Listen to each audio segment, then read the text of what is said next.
Selamat siang, Bapak Andi selaku Lebel Menteri Agama ya kalau di Kelurahan Kecapi ini yang ngurusin pernikahan. Pak Andi, sorry ganggu siangnya, kita coba untuk ngobrol siang ini tentang sesuai bidangnya Mas Andi ya tentang pernikahan atau perkawinan. Siap.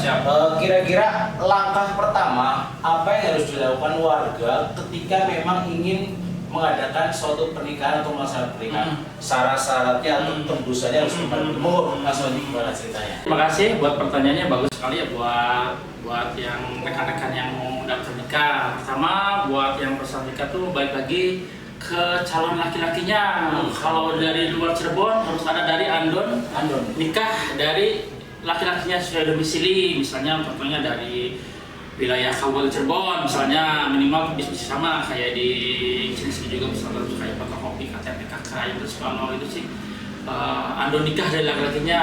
Kalau dari kabupaten baru kalau udah jadi dibawa berkasnya ke pihak perempuan, tetap melalui pengurus RT dulu, fotokopi kartu keluarga, KTP, akte kelahiran, sama buku nikah orang tua dari perempuan.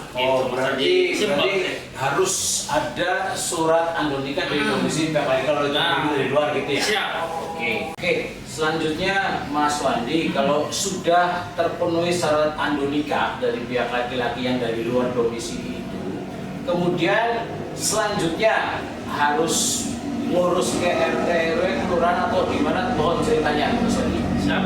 Pertanyaan bagus juga ya buat teman-teman yang mau daftar nikah. Bagus nih pertanyaannya ya, betul harus ke RT RW dulu, laporan minimal ada RT RW laporan dulu.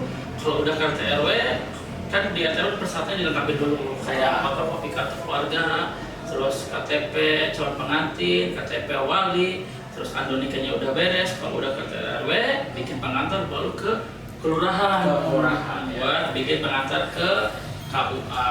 Selanjutnya dari kelurahan nanti ada petugas tersendiri yang ada gitu ya. Berarti memang calon pengantin itu cukup sampai dengan kelurahan, nanti dibantu oleh tim dari kelurahan yang kayak Mas Wandi. Bebas, ada yang mau daftar sendiri, ada kebanyakan sih daftar sendiri.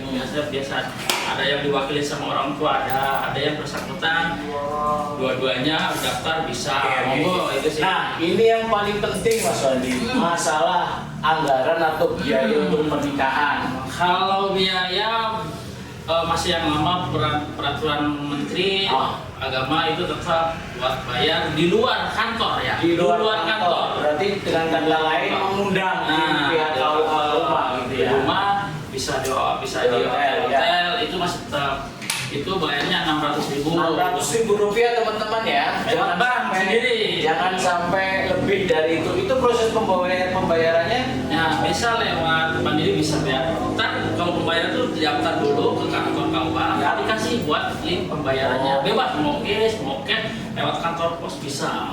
Berarti sangat mudah teman-teman ya. Kalau yang mau nikah, kalau mau mengundang pihak KUA ke acara kita itu biayanya 600.000. Untuk pembayaran itu sangat gampang sekarang. Bisa baik iris, transfer nanti dikasih linknya oleh petugas KUA itu sendiri. Begitu ya kawannya.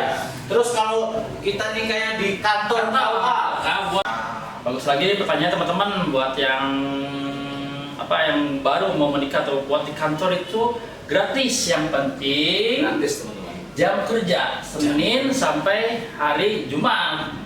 Waktu jamnya? Nah, waktu jam sih balik lagi ntar tuh pihak dari KUA yang balik lagi kebijakan dari KUA. Oke. Yang jelas intinya 0 rupiah harus gratis kalau kita nikah di kantor KUA sesuai dengan jam kerja. Yang penting jangan jam libur. Oke, siap. Terima kasih Mas Satria atas obrolan santai siang ini. Jadi teman-teman, itu tadi sedikit obrolan tentang cara tata tertib atau aturan ketika kita mau pernikahan ya. Jadi buat teman-teman yang mau nikah, buat yang di sini mau nikah ya, bukan mau nikah lagi, bukan nikah lagi. Itu tadi sudah disampaikan, urus semua prosedur yang ada sangat gampang. Untuk biayanya juga tadi sudah disebutkan.